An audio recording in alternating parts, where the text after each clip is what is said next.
lived out his dreams. A lot of times I've had dreams that people were chasing me. I'd run up to the edge of a cliff and stand there for a minute. They got about 10 feet away from me, and I'd just back dive right into the air, roll over, and start soaring. Symbols of flight represent not only man's desire to imitate the freedom of the bird, but also a psychological need for release. Birds and winged imagery in general are symbols that point to man's need for liberation from any state of being that is too immature, too fixed or final. In other words, they concern man's release from or transcendence of any confining pattern of existence. The dream of flight has led man on a search throughout recorded history. Depend on a puff of wind. That's hang gliding. Its fatal potential was proven today when a sudden gust blew 26-year-old John Purviance of Pacific Palisades into some high-tension wires near Malibu. What makes the accident especially disturbing is that at the same time, just a few miles south, the first international hang gliding competition was opening up at Escape Country in Orange County.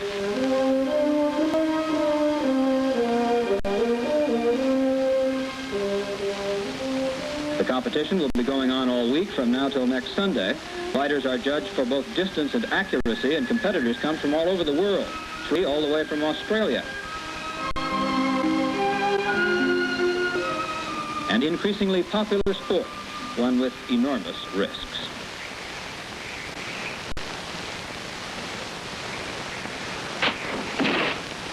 That was Jim in his Icarus 5. Now for the Rogallos. Man, he's really telling that thing what to do. Look at him. It's an incredible feeling. It's exhilarating to the maximum. It's a small step toward being a spaceman. You know, your adrenaline just starts pumping. People a lot of times will ask me, "Oh, don't you get cold up there?" Heck no, boy. My blood's running through my veins so fast. You know, it's impossible to get cold. It's great.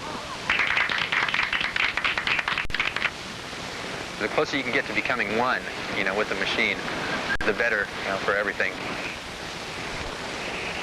It's me, the glider, and the wind. The kite itself feels stable in the right hands, but the security comes, you know, from within.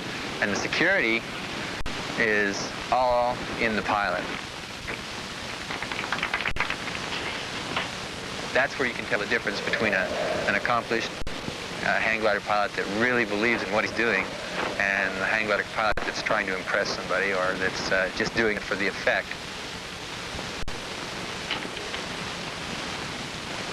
A growing sport of 15,000 enthusiasts. Hang gliding is more than a weekend sport.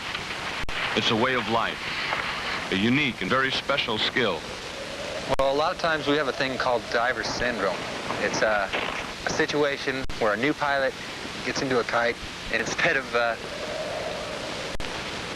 orienting himself to the new element, the air, he orients himself still to the ground.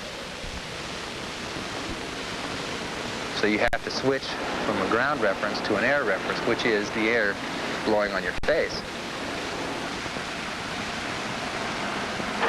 The glider itself is usually so stable that, you know, it never does anything real fast. You know, like a race car or something like that. If you move the steering, well, the car will move fast, you know, if you're jerky in it. A hang glider doesn't do that. A hang glider doesn't move real fast under any circumstances at all. It doesn't do anything real quick. It's not a real fast responding thing. I mean, it responds within, you know, half a second or so, but it rolls into it. There's absolutely no electric or jerking motion at all in the kite. In a lift situation, right when you first take off, there's a sudden jolt. But after that, it's just, you know, it's absolutely fluid. There's no jerking around or anything like that. It's like religion. If you believe in something, you know, then you believe in it and you feel secure around it. If you don't, then you don't.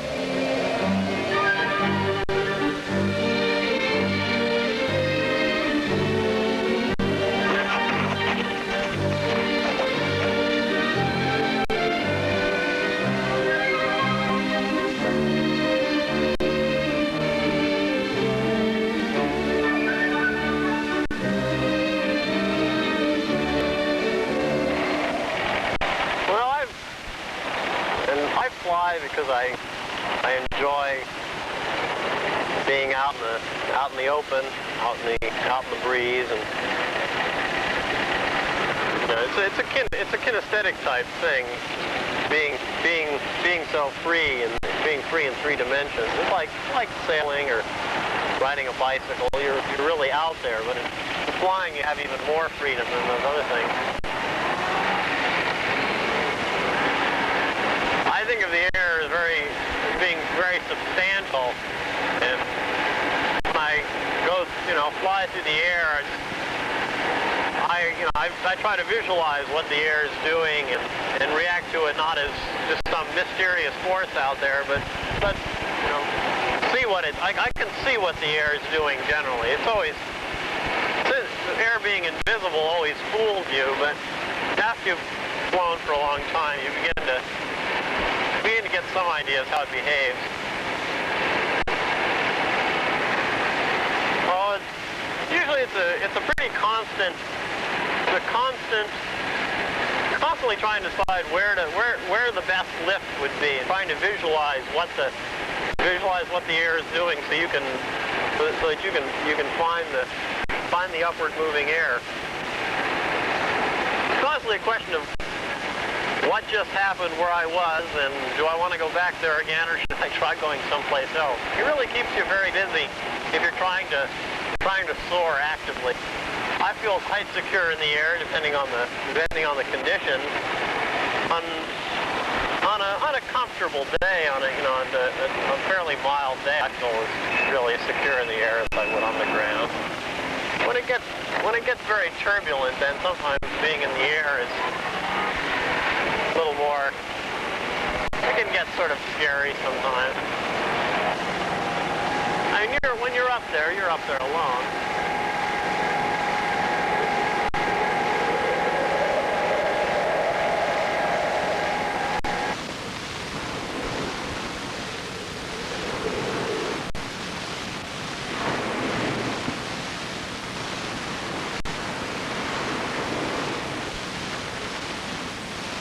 Ready? Okay, good run now.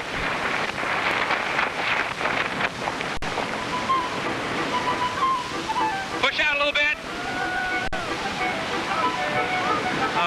Not bad. Okay, not too bad.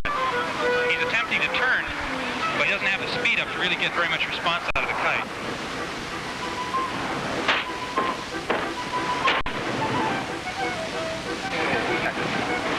Try and keep the glider a little bit more neutral. You have a tendency to run with the nose down. We'll keep the speed up going off, and as you get to the edge there, just relax and ease the glider out ahead of you. Okay, now ease it out. Ease it out. Pull in! Nice shot, baby. All right. That was a nice flight. Thank you.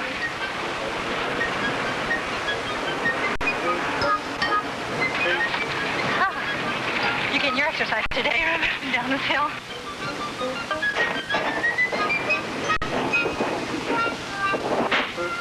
The most important thing, in my opinion, is really getting a nice clean takeoff every single time. That's one of the really nice things about this place, is that it's soft, it's really forgiving. You can really make some horrendous mistakes and come up smiling.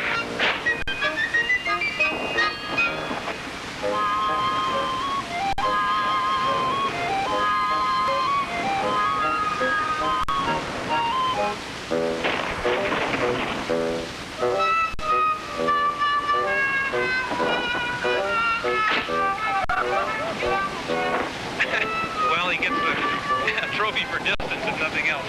Okay, a real nice healthy run now. Ready? Okay, push out just a little bit.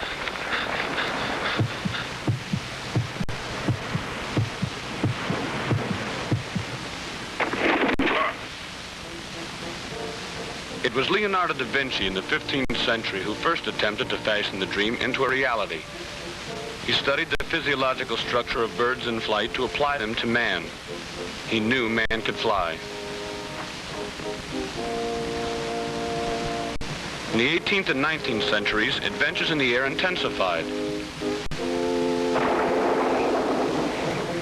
usually with disastrous results. Still, the passion for flight heightened.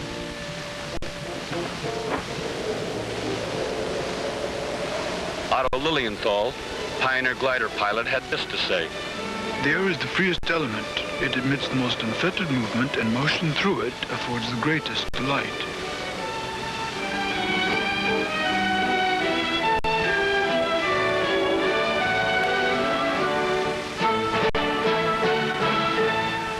American engineer Octave Chanute designed the first stable biplane glider. Our experiments will permit us, little by little, to learn completely the art of the bird. Until then, to burden oneself with a motor is useless. I much prefer to use such a simple motor as gravity.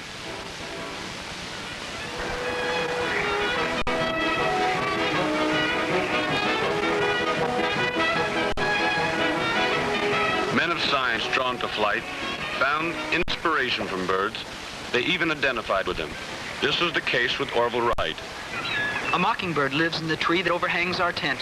We often think of him when the wind is shaking the sides of the tent till it sounds like thunder, and wonder how he is faring and whether his nest can stand the storm.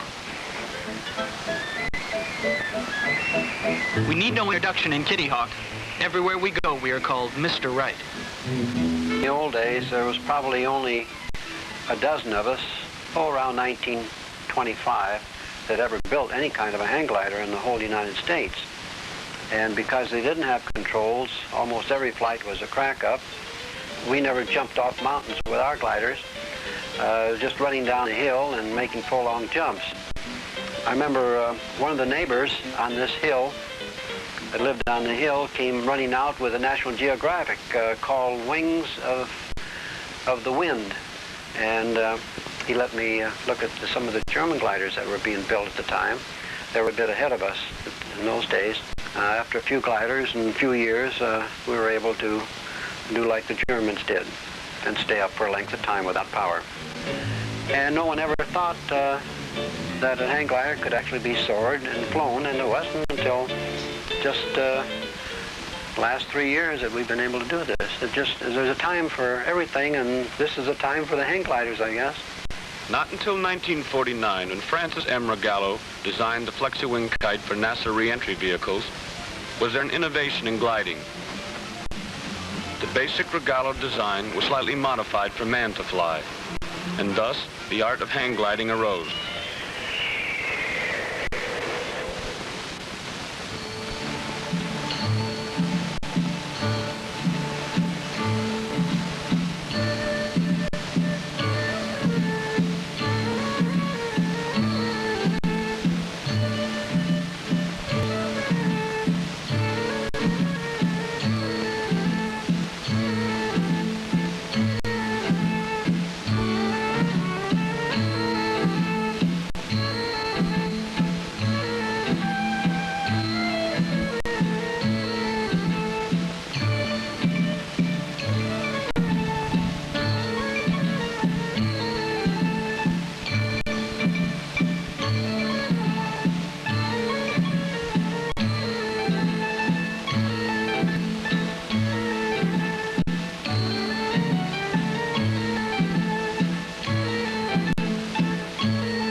is pure flight, beautiful in its simplicity. The pilot controls his craft by shifting his weight and manipulating the bar in the desired direction. Hang gliding is 90% judgment and 10% skill. Each flight can last as long as 8 hours, or for only a few seconds, depending on the sensual balance between the pilot and nature. The FAA has taken a posture with reference to hang gliding that we monitor the program and observe the program and the sport as it goes along, and we have asked that the clubs and the sport, the enthusiasts, do their own policing and stay within the proper parameters so they don't interfere with the operation or safety of others. We have issued an advisory circular to the hang gliding sport. In this advisory, we suggest that they do not fly higher than 500 feet above the ground to avoid other air traffic. We also have recommended that they not operate closer than 100 feet to any personal property or over any persons or property. My boy did some hang gliding just recently, and he enjoyed it very much. Now, whether or not he continues to do the sport, I don't know. That's up to him. As far as any future possibility of regulatory measures being taken to govern hang gliding, it would only depend on how well the clubs and the enthusiasts control their own actions. If they get to a point where they do regularly jeopardize others, certainly there might be room for regulatory action to be taken by the agency. It's a place that, you know, not too many people can go. It's really nice. Like the air is actually their wife, you know, and they don't need a wife on the ground. Like a man with his work. You know, you always hear the wives complaining about he never comes home, he's always at work, he's married to his work. They're married to the sky.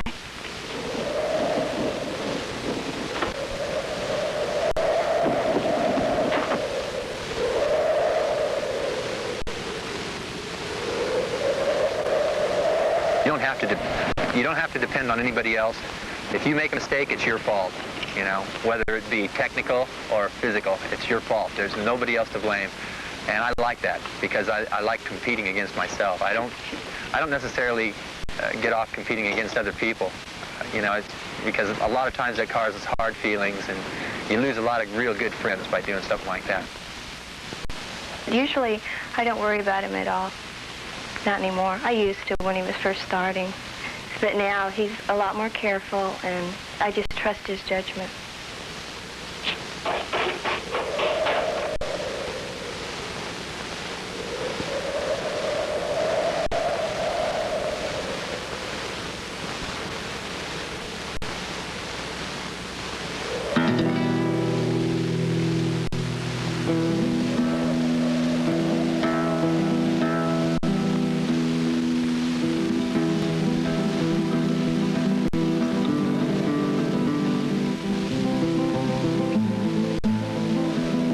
Gliding is anytime the craft is moving down in respect to the air.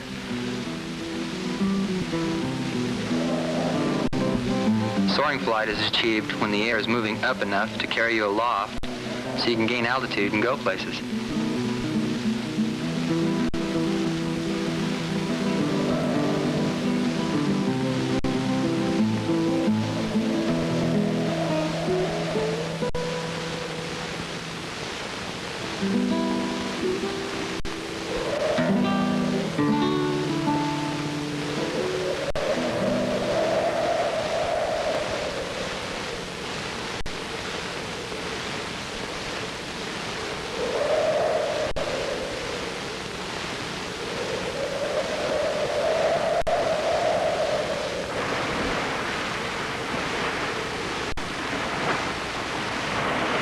People compare it to sex. It's really indefinable.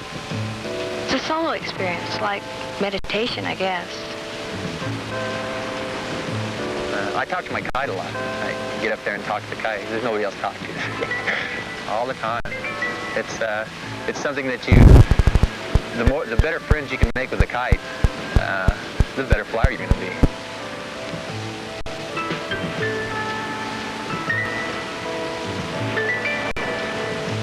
It's a very personal challenge. You're working with this tremendously, the air, this tremendous fluid environment, and there's just, so you've got infinite choices to make there.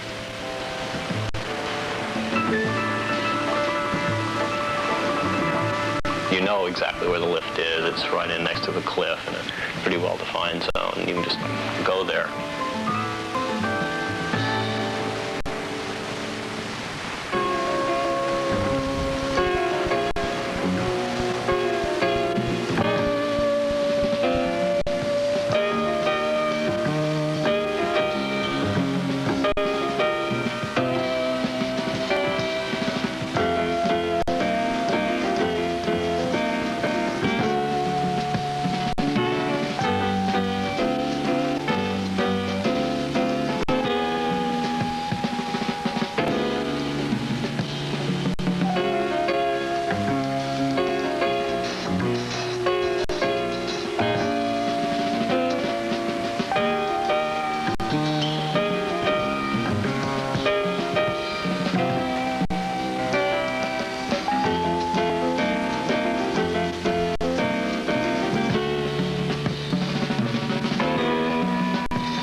To be able to work with nature and go to all these beautiful places that hang gliding can take you.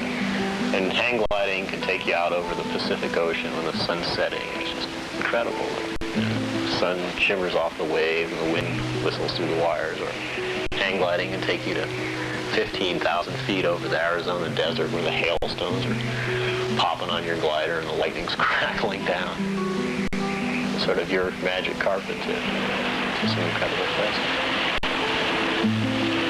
She always wants to go watch Daddy fly the kite. Oh, she yells, "Daddy, Daddy, Daddy, there's my Daddy!"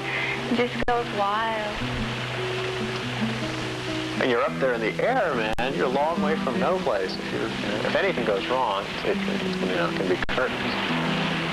And he hears her and waves down at her, and she just jumps around and really has a good time. She loves to go to Point Fermin because because of the swings, too. And all the dogs. And Ice Cream Man comes there, too. Jack is a person that just has so much energy. And I can't see making him feel like he's chained to me because he's got the freedom of a bird in him, and I can't see any, right of mine to, cut his wings off. You can always be by yourself, and you don't ever have to worry about somebody intruding on you. You can see for miles, and if somebody starts coming your way, all you have to do is move. The sound of the air rushing past you and all that's incredible. There's no way you can really explain it to somebody that's never experienced it. Hang gliding, an activity with a figurative history as old as man's desire to fly, has in the past few years attracted throngs of people from all walks of life. Its basic appeal is to man's curiosity for those varied experiences which help define his life. Hang gliding allows the pilot to follow his own instincts, make his own decisions, and directly control his own destiny.